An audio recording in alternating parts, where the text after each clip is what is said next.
সবাইকে, সবাই কেমন আছেন? আমরা কিন্তু বেশ ভালো আছি।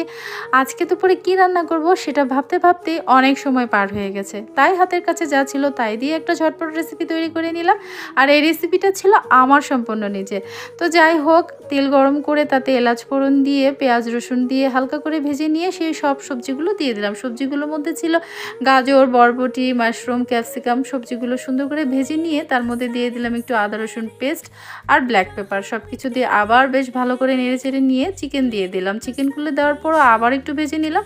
তারপর দিয়ে দিলাম ধুয়ে রাখা বাসমতি চাল। এখানে বাসমতি চাল না দিলেও হবে, অন্য কোনো সরু চাল দিলেও হবে। তারপর দিয়ে দিলাম একটু চিকেন পাউডার। চিকেন পাউডারটা দিলে এর টেস্টটা কিন্তু দারুণ হয়। তারপর দিয়ে দিলাম জল আর কয়েকটা কাঁচামরিচ চিড়ে। তারপর ঢাকা দিয়ে দিলাম। ওই তো 1 থেকে 2টা সিটি আসলে আমি নামিয়ে নিয়েছিলাম। তো এই তো হয়ে গেল সেই ঝটপট রেসিপি। এই খাবারটা রান্না করতে কিন্তু খুবই কম সময় লাগে, খেতে কিন্তু দারুণ হয়। বাসায় ট্রাই করে দেখতে পারেন। Bye bye.